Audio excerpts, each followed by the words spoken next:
que na terceirização da contratação das empresas terceirizadas que trabalham para o Estado e para a administração pública federal, o decreto prevê estabelecimento de metas de inclusão, ou seja, aquela empresa que estiver contratando afrodescendente, ela tem uma pontuação maior. Né?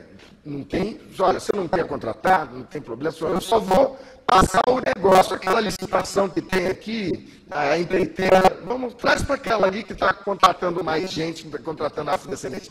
E na terceirização e na licitação também dos negócios da administração pública federal. O presidente da República, quando abriu, o atual presidente Lula, quando abriu a Assembleia Geral da OIT, ratificou o seu compromisso pessoal e o compromisso do seu governo no combate à discriminação racial e ao racismo no Brasil.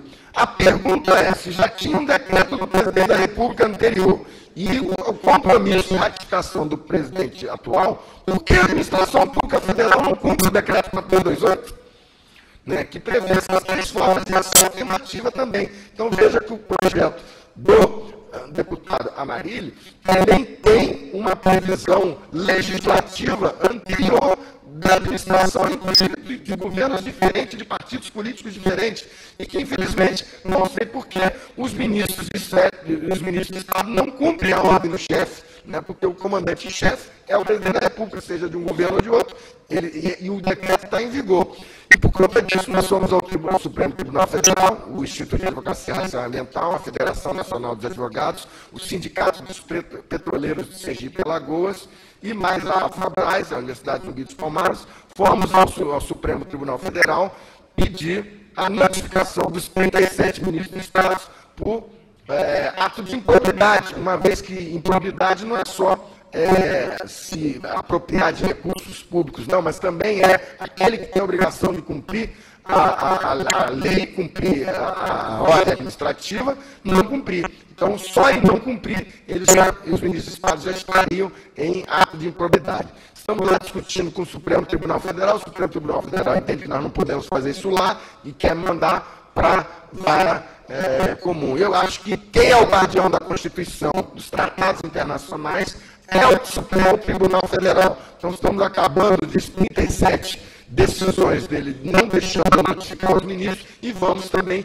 seguir o caminho pontilhado pela Simone Diniz, empregada negra que eu me referia. Vamos mandar as 37 notificações para a Corte da OEA também e fazer a denúncia do Estado brasileiro, e agora também no plenário do Supremo Tribunal Federal, porque ele que tem a obrigação de guardar a Constituição e os tratados internacionais. Se ele se coloca na posição de não receber, entendo que também deva receber as restrições da Corte Internacional, e aí servir como exemplo a todo o judiciário brasileiro de primeira instância. No dia que o Supremo tiver um tipo de admoestação desse tipo, vai ficar muito mais fácil a gente ver todos os juízes de primeira instância, os tribunais, mandando muitas liminares a favor da inclusão do afrodescendente. E por conta também desse decreto, nós ajuizamos uma ação civil pública exatamente para que o Supremo Tribunal Federal notificasse e fizesse, como ação civil pública,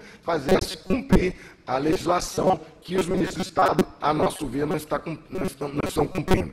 Portanto, são argumentos e subsídios que vêm em prol da cotas para os negros serviços públicos no Estado de Mato Grosso, porque já há uma legislação federal desde 2002, né, e que caminha no mesmo sentido.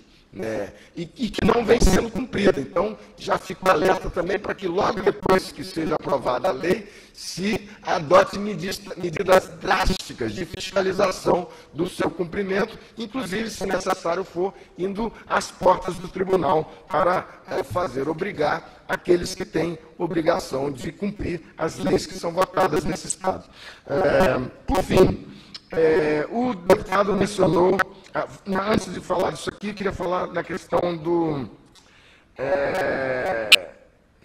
do evento que teve lá ontem no Rio de Janeiro, que na verdade é uma verdadeira gincana, né, de eventos que acontecem nesse mês de novembro. Então, ontem no Rio de Janeiro houve um evento com o governador do Estado, o Sérgio Cabral, a ex-governadora Benedita da Silva, várias autoridades, E o governador mencionou lá a possibilidade de anunciar já nesse dia 20 o estabelecimento de metas de cumprimento para a Secretaria de Educação. O governo vai incluir metas agora para cumprimento pela Secretaria de Educação, para cumprimento da Lei 10.639. Que está ligado nesse sentido de buscar também as razões do porquê precisa ter esse tipo de cota. E de esclarecimento, e de se ver que aquele que está contrário hoje, na medida que ele mergulhar nos números de estatísticos que são produzidos pela sociedade brasileira, ele vai enxergar que alguma coisa tem que ser feita. Talvez não fosse o melhor instrumento, talvez não fosse a melhor ferramenta, mas não apareceu nenhum outro. Não apareceu nenhum outro, e aqueles que são contrários não têm a capacidade de dizer: eu sugiro que se faça isso. Partem sempre para uma universalização vazia e sem nenhuma motivação nos fatos que ocorrem na vida real, que até o ex-presidente Sarney, no estudo publicado, é o seguinte: todos os brasileiros melhoraram nos últimos 50 anos. Quem estava no campo veio para a eletrificação, conseguiu-se saúde, trabalho, educação, inclusive os negros. Mas as linhas paralelas permaneceram iguais. Então, não há como você fazer a modificação desses números de exclusão da sociedade brasileira para com afrodescendentes, que não seja por uma intervenção direta do Estado e com seus poderes constituídos, o poder legislativo, o poder judiciário e o poder executivo, que são os poderes constituídos da República, de acordo com a Constituição. Então, o estabelecimento de metas de inclusão para a Secretaria de Educação, no sentido de cumprir a Lei 10.639 ou 11.645, ou a Lei de Diretriz Básica da Educação, seria medida oportuna e que penso que iria ajudar também a questão das cotas para negros no serviço público. Bem, então, a questão de não perder a oportunidade, que foi citado pelo deputado Amarildo. Esse não perder a oportunidade é um tópico muito importante. O Brasil tem, com certeza, um capítulo, daqui a algum tempo, onde ele vai ter que discutir a questão da reparação da escravidão. Não há alternativa se ele quiser ser um país grande, um país de todos os brasileiros. Ele vem puxando essa corrente e adiando esse encontro. Jamais será um Estado grande se não incluir todos os cidadãos que estão dentro de suas fronteiras.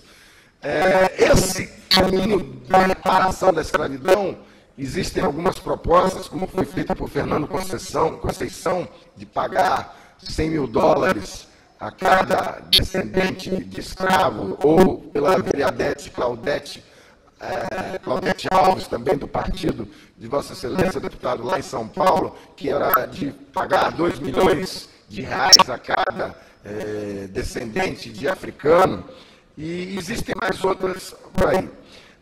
Eu penso que a municipalização e a estadualização da reparação é uma discussão que deveria vir logo a seguir dessa questão das cotas e no sentido de apoiá-las.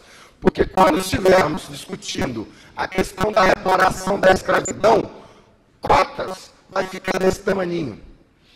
Cotas para estudantes não ficar coisas pequenas, porque a dívida histórica que foi mencionada aqui, ela é uma dívida que talvez jamais seja paga e que talvez não tenha dinheiro para se pagar. Então, não discutamos a dívida em aspectos pecuniários, não discutiremos a dívida em aspectos de dinheiro, mas vamos discutir o resgate da memória, o resgate da autoestima, o resgate da lembrança dos familiares, assim como os japoneses comemoraram os 100 anos de imigração e puderam homenagear todos aqueles que vieram naquele navio que portou no Porto de Santos, como os judeus também se lembraram dos judeus que passaram aqui a caminho de Nova York, que pararam lá em Recife, e o que eles fizeram? Foram lá e restauraram, criaram uma sinagoga, do lado de uma sinagoga, restauraram a sinagoga, trouxeram o Congresso Nacional Judaico e virou um ponto de visitação do judaísmo mundial. Agora, por que os negros não podem ter esses direitos? de saber quem são os seus antepassados que vieram para cá,